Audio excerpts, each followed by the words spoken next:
10 to 20 smartphone tier list 2023. Ito na po. You've been wondering, where is the 10 to 20k smartphone tier list? Kasi last time is 10k lang, di ba? Pero Vince, marami akong pera eh. Gusto ko na mas mahal pa. Mas magandang specs. Mas bongga. Sana all. Well, here you go. Kung hindi nyo ba alam, si smartphone tier list namin ay listahan ng mga pinakamaganda at mga pinakapangit na phones. Nilarank namin siya based on our tier list. Super sulit, maganda na, sakto lang, needs improvement, and overpriced. Obviously, the best ones are super sulit and yung mga pinapangit ay overpriced. Ang 10 to 20k ay kind of exciting. Iba siya sa less than 10k. Ito yung mga tipong smartphones na could be really flagship-like specs, almost flagship-like, may mga ganong phones. Meron din mga phones na hindi rin okay na overpriced, na parang feeling namin, kasing specs nila yung mga less than 10k smartphones ni Transsion. May mga ganon. Speaking of Transsion, the super sulit tier list ay puro Transsion pa rin. Wait lang, baka lang. Di ba natin alam Kaya without further ado, let us rank these phones. It's Vince, and you're watching Unbox Diaries. Woohoo!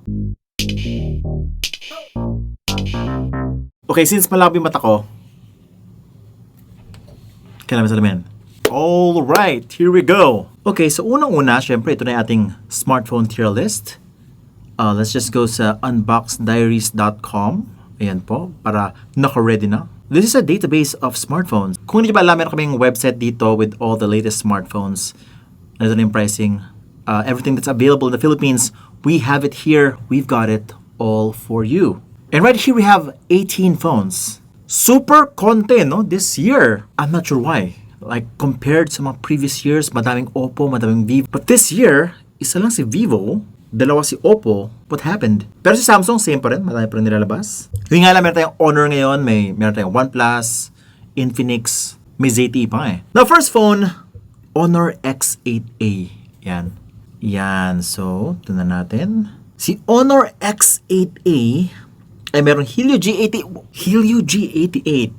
For how much is this? 10,990 pesos.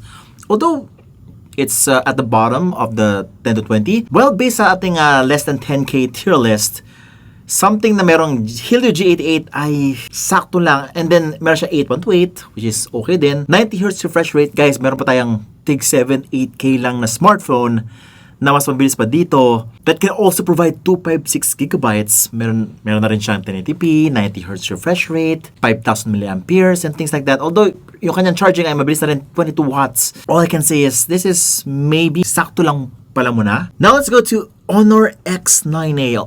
Guys, kung di pa alam, si Honor is matagal na rin sa industry. Although sa Philippines, hindi pa siya kakilala. Hindi pa siya lumalabas sa mga top 5 analysts, mga ganon. It's not a top 5, not even a top 6, 7 sa ating bansa right now. But checking out the specs, the Honor X9A, let's see Kung naalala nyo, si Honor X9A, yung nag-viral na cellphone a few months ago sa TikTok, sa Facebook, simply because of this special feature that it has, which is si Kunlun Glass. Kung hindi pa alam si Kunlun Glass the hardest, most durable display on earth right now. Pero hindi po siya yung the first phone na meron ganon. Si Huawei Mate 50 Pro po yung meron ganon. Siya pa yung nauna. Pero minana ni Honor X9A. I'm sorry. Si Honor pala ay sub-brand ni Huawei. Na naging independent daw. Ayaw na lang ma-link kay Huawei because of the, ban issue sa US. Siyempre. But yes, kung mapansin nyo, kamukhang-kamukha nitong Honor X9A ang isang Huawei phone. Could be same yung kanilang supplier, same yung designer, and things like that. And this, my friends, is 16,990 pesos. 8256 na. Yun lang. Snapdragon 695. Bakit? I'm sorry. Masyado akong naging masama doon. Pero 5,100 milliamperes of battery. 1080p AMOLED 120Hz display naman siya. Kaya lang major letdown talaga yung kanya Snapdragon 695. Although 5G naman siya, pero hindi po siya ganun kabilis. I'm assuming na yung kanyang main selling point talaga is yung kanyang Kunlun Glass, which means, ginagamit mo ba yung phone mo pangbukas ng watermelon? Yeah, you can actually buy this phone if you're gonna open watermelons, pangbukas ng mga nuts, nutcracker. Kung ang hobby nyo is magpa-impress ng mga relatives, pwede yung sagasaan sa harap nila yung phone at buhay pa rin siya. But this phone is 16,990 pesos. And for the specs, we're basing on the specs. Yung kanyang Kunlun Glass is very niche, no? Very specific masyado yung needs nun, no? Para sa mga tao. So for me, feeling ko, this one should go sakto lang. For me, sakto lang siya. Tingnan ko depende yan sa mga ilalagay natin mamaya. Wait, wag mo na ako mag-Infinix kasi baka matapos na to. Let's go to Oppo muna. Ito, na-miss ko na si Oppo. Oppo has not been releasing a lot of phones lately. Pati si Vivo. Okay, meron. Last time I heard Oppo, meron siyang Oppo Reno 8T. By the way guys, take note, yung Reno 8, magkadikit yung Reno at 8. Pinapagalit kami ni Oppo if nag-separate yan. Not sure why. But yes, this phone has a Helio G99 processor, 4G po yan. 1080p, 120Hz OLED display, 108MP triple camera, 4,800 mAh of battery. Nothing too spectacular right there, but the price, 18,999. 4G, 19k. I mean, okay naman siya.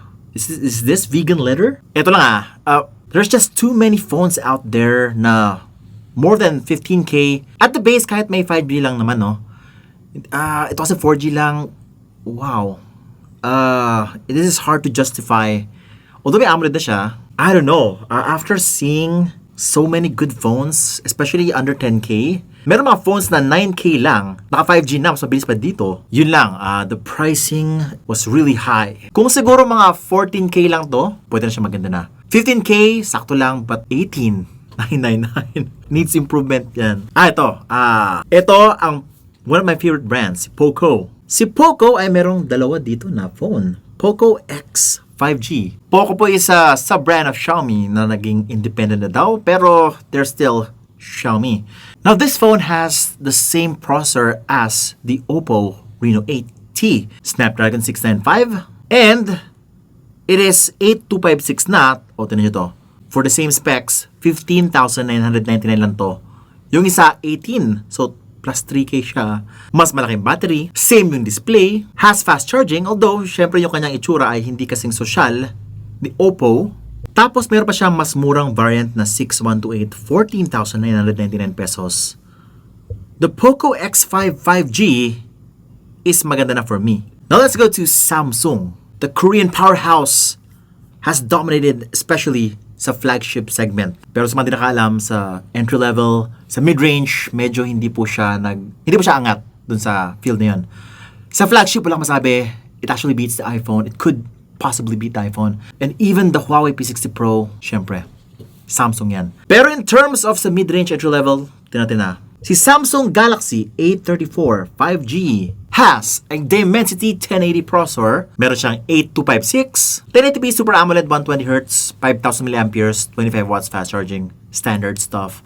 I've seen this before. Pero ang hindi ko pa nakikita is Dimensity 1080 at almost 20,000 pesos. Unang-una, 5G phone to. Pangalawa, hindi gano'ng kabilis si Dimensity 1080. Pangatlo, meron na pong 8256 for just 15,000 pesos. This will make this phone a needs improvement. Although mas mahal siya sa Oppo Reno 8T by 1,000 pesos. Kaya kasi ito ay 4G lang. So, oh man, ilalagay ko na lang sa overpriced si Oppo kasi 5G pala tong si Samsung. Kailangan galingan pa ni Oppo at the next half of 2023 para makahabol. But yes, the problem with mid-range phones ng mga ibang bigger brands like Oppo, Vivo is hindi ko na nakikita yung parang innovation. Yung mga bagong tech na nilalagay sa mid-range, wala pa akong nakita ganun from them. Nakita ko lang sa Transsion right now. There are some new tech, new possibilities added on Transsion phones right now that I don't see sa Vivo and Oppo phones, Samsung, mga ganon. Although OnePlus, no, I do love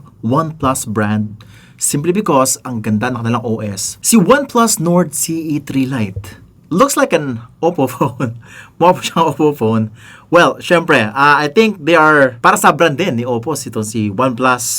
It could be coming from the same mother brand company. Please correct me if I'm wrong. Pero kamukha kasi niya talaga ang isang Oppo phone. Snapdragon 695 5G, 8256, 120Hz 1080p, 108MP triple camera. Pero mabilis yung charging, 67 watts. That's warp charging. And it's only 14,990 pesos. Ito, this is what you get. But obviously, it's not amazing in 2023.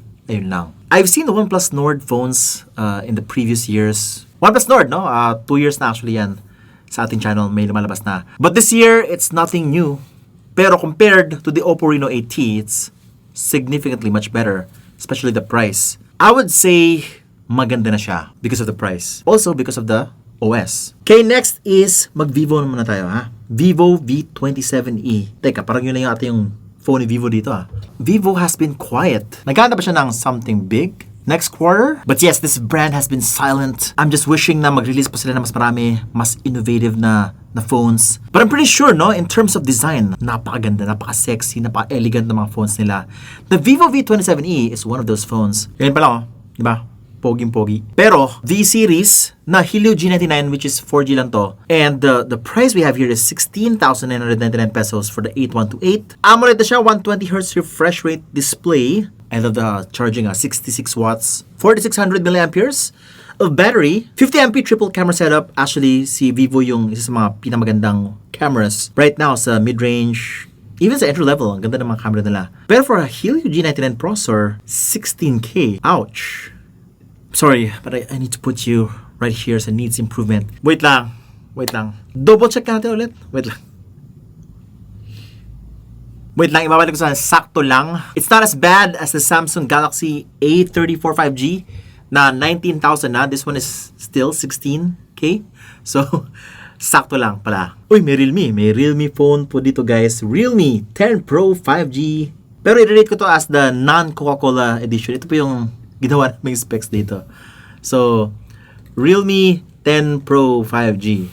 Si Realme 10 Pro 5G, Snapdragon 695G, 120Hz IPS LCD, 108MP, 5,000 milliamperes for 16,999. Ayun lang. So, right now, the Realme 10 Pro 5G is quite high in price. And yung specs ay not that spectacular. Even the design is okay lang din. And for 16,999, wala siyang AMOLED. I've seen some Realme phones before na meron ng AMOLED at the same price. I don't know. By the way, mas mahal si Coca-Cola edition pero collectible kasi ito. I wanted to say sakto lang. Next is yung ZTE Brothers Blade 40 and Blade 41 Vita. By the way, ZTE pala is a brand, a smartphone brand, not only a telecommunications brand.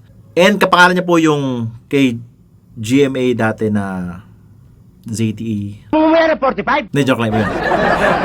Kalimutan na natin yun, guys. Yung kay Hello Garci. But yes, ZTE Blade V40s. Here are the specs. This is by far the only Unisoc processor on this tier list. Unisoc T618, 6128 na siya. 1080p AMOLED, 22.5 watts, fast charging, and let us see the price. Yun, 11,999 pesos. Kaya lang, guys, 4G lang po to. Pero kasi, it has the T618. Mabilis po yan. I think umabot siya ng 400,000 points to benchmark. But still, not spectacular. I've seen, meron pa kang phone na kasing mahal nito, pero 500,000, 600,000 points to benchmark. So, it's still not there. But, maganda na po siya. Si ZTE Blade V41 Vita. I'm pretty sure hindi niyo po alam to. Silent release po sila nung nag-release dito kasi wala pa siya nag-cover. Wala pa siya nag-review nito. But yes, this is also 11,999 pesos for 6128. Ito po ay Dimensity 810s. Yung kanina po 4G lang, ito 5G na po, guys. Dimensity 810 processor. 90Hz refresh rate display. 1080p IPS. Again, with this kind of specs, maganda na. Now, balik na kay Samsung, no? Si Samsung Galaxy A24 4G, tingnan na, ay Helio G99 processor, Super AMOLED 90Hz refresh rate, 5,000 mAh of battery, 25 watts of fast charging. Ito po ay 14,990 pesos. For 14,990 pesos, Helio G99, sakto lang for me. And we have the Samsung Galaxy A14 5G. Ito po ay merong Exynos processor, 5,000 mAh of battery, 90Hz refresh rate, 720p display. Yun lang. It's 12,990 pesos. Mahirap po to i-justify na yung 720p display. That's worth that much. Also, it's a Exynos processor, so mahirap din yun. I guess, since 12k lang naman siya, sakto lang for me. It's not as bad as the Galaxy A34 in terms of pricing, but yeah, sakto lang. Now, so far, wala pa tayong super sulit tier. We have here some really nice phones. Wait lang. I-last ko na to Last na lang. Oppo A78 before we mention one of the best phones right here on this list. Oppo A78 ay merong Dimensity 700 processor, 8128 na siya, 720p. Kamukha niya po si Reno AT in terms of design. Naka water drop notch, 5,000 mAh of battery, 32 watts of fast charging, How much? 14,999 pesos. Sakto lang. Sakto lang. And now, for the best of the best. Here it is. First off, an entry from Xiaomi. Redmi Note 12 Pro 5G. Si Redmi Note 12 Pro ay yung middle of the road model ni Redmi Note series, Redmi Note 12 series. Meron kasing Redmi Note 12 lang at merong Redmi Note 12 Pro Plus 5G. This is yung nasa gitna. Ito pa meron Dimensity 1080 processor, 8128 na siya. It's got a 120Hz OLED display, 1080p, 5,000 mAh of battery. So, does this mean mura lang din ba siya? Wait, nakita ko din price. Oh no, 17,000. Wait, tama na yung storage. Feeling ko 256 to. So, 16,999, 8128. 17,999, 8256. Gosh. Yun lang. Medyo nagmahal siya. So, I'm sorry, but this is sakto lang. Di ko sure kung ano nangyari kay Xiaomi ngayon. Medyo mahal na yung mga phones niya. Dati, 12k lang to, 13k. Redmi Note 12 Pro. Paano naging 16, 17k sila ngayon? Although yung Redmi Note 12 is okay. Nalala ko pa si Redmi Note 10, 9, less than 10k pa yun eh. But ngayon, 10k na sila, 11k, mga ganun. Uy, may mahabol na pala si Realme. Si Realme 10 Pro Plus 5G, ito yung pinaka-high-end, the Realme 10 series na phone. The Pro Plus 5G version. Kaya lang, Dimensity 920 processor, standard, Super AMOLED 120Hz, 1080p display, 5,000 mAh of battery, and the pricing is, yung pinakamura ha, 8128. 19,999 pesos. Oh my god. Dimensity 920 for almost 20k. Quite steep. Pero naka 108MP triple camera setup naman daw siya. The design is also okay lang for me. Pero naka naman siya, naka curved display. I think it looks like a flagship phone for me. Ilalagay ko sana siya sa needs improvement because of the price, but naka yung design, naka yung display, and I'm like, sakto lang to. Now let's go to the Poco X5 Pro, the last Xiaomi phone on this list. Poco X5 Pro, 778G na Snapdragon. Whoa. And, tingnan naman design, ano ba yan? Look at the camera guys, meron siyang 1, 2, 3, 4, 5, I don't know. Parang hindi masyado na pag-isipan yung itsura sa likod. Ba't ganito? 15k, yung 6128 at 7k, 17k, yung 8256. Kung nalala niyo pa si Poco X3 Pro, that's actually one of the best during its time. Actually, yung parang pinakasulit that time. But now, yung nilalabas po ni Poco, luma na po itong Snapdragon 778G. There's nothing new that Poco actually included on this phone. Yes po, wala pong bago dito. Even the design looks old. The Poco X5 Pro, sakto lang. Unfortunately, this year, Poco has not shined like it used to. Although, the Poco F5 series is much better. It's in a much better place. I see it all the time. Laging video view po siya. And maganda pa yung specs ng Poco F series. Just like the Poco Phone F1 before it. Kaya lang si X series talaga ay there's nothing new. Unfortunately, sakto lang to. And again, eto na. Wait lang, before ko ilagay si Infinix at si Tecno dito, let's go. Infinix Note 30 VIP. So ito po si Infinix Note 30 VIP. 5G na po to. And as you can see, bago po yung processor. The Dimensity 8050 processor is an impressive processor. Umaabot po siya, based on our review, 800,000 points ang Tutu benchmark. Tingnan nyo naman yan, 12 gigs of RAM agad.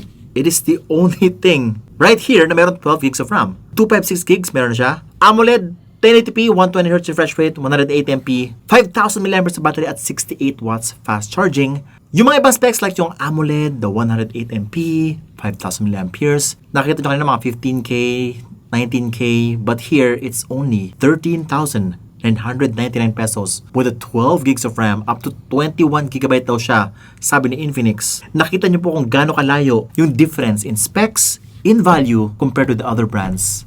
It's like, sila na yung pag-asa talaga nung smartphone community.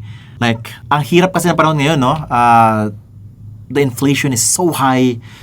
The market is like, and people just want an affordable, very sulit, high-spec phone na nakasanayan nila in recent years. Kasi sanay ng mga tao na, gusto yung mga cellphone ni Xiaomi dati, ang kaganda, ang mura lang, but now wala na. Siguro na-hit din sila nung downward trend ng market. But yes, looks like Transsion is not affected at all. And I'm gonna put this right here at the top. Super sulit agad. No doubt, it's a no-brainer. Infinix Note 30 VIP. Pero guys, meron smartphone na lumabas a month before with the same processor, si Tecno Camon 20 Pro 5G. Look at this. Same processor, no? 8256 120Hz AMOLED display. Kaya yung charging niya is hindi kasing bilis nung Infinix Note 30 VIP.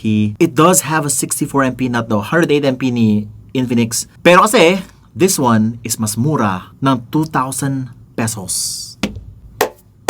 Boom! How is this even possible? So, if wala kayong budget for the 3999, the Infinix Note 30 VIP, for only 11,999 pesos. Wow! At yung kanyang design, ganda. Puzzle design daw ang tawag dyan. But for me, it looks like a Spider-Man design. Yung cobwebs ni Spider-Man. Or yung kanyang itsura. Kung naging red lang to, Spider-Man agad to. Pero yun, that's Transsion, guys. One from Infinix, one from Tecno. And I just hope na i-continue pa rin ito ni Transsion in the future. Kasi ang ganda talaga ng ginagawa nila. Especially sa less than 10k na market. Of course, wala pa si Itel dito. Wala pa sila nalalabas ng mga mid-range phones. Puro sila entry-level as of now. And I'm pretty excited sa lalabas in the future. If maglabas man si Itel ng mid-range phone na worth 10k above, it could be really special kasi nga, it's actually the only brand that's special that could actually provide something different in the future. And feeling ko, makatalo lang kay Infinix at Tecno. But then again, si Transsion pa rin yun. But right now, as it is, si Xiaomi po ay downward trend in terms of yung pagkasulit niya. Dati kasi siya yung on the top of everyone's list. Pag sinabing Xiaomi, sulit, napaganda yung specs, something new. But right now, wala na. Medyo overpriced na siya. Medyo mahal na siya. Walang bago. Yung design, that's why everybody's eyes is on Transsion right now. Get ready. The other brands need to take note. Transsion, how are you doing this? Paano mo nagagawa to? Hindi pa lugi ka na? Di ko rin alam kung kumikita pa si Transsion dito. Pero, well, mukhang kumikita naman kasi may Joshua Garcia sila na endorser. Pwede nyo pala akong kuning endorser. So, nagpapayat na po ako. Kung gusto nyo ng billboard, yeah. Nakaganoon ako sa, Mandaluyong. No? Delikado yun. Baka maraming mabangga. Kapal ng mukha mo! But yes, guys, that's pretty much it for this video. If you want to see a 30k smartphone tier list, let me know, guys, in the comments below. Kasi right now, sobrang konti pa rin nung phone sa 30k above. That's why wala pa tayong parang video na dedicated for that. But yes, we're gonna update this sa end of the year na for the full smartphone tier list review. Kaya mag-subscribe ka na, hit the bell icon so that you don't miss any of my great content. Basta Vince, and you're watching Unbox Diaries. Uhu.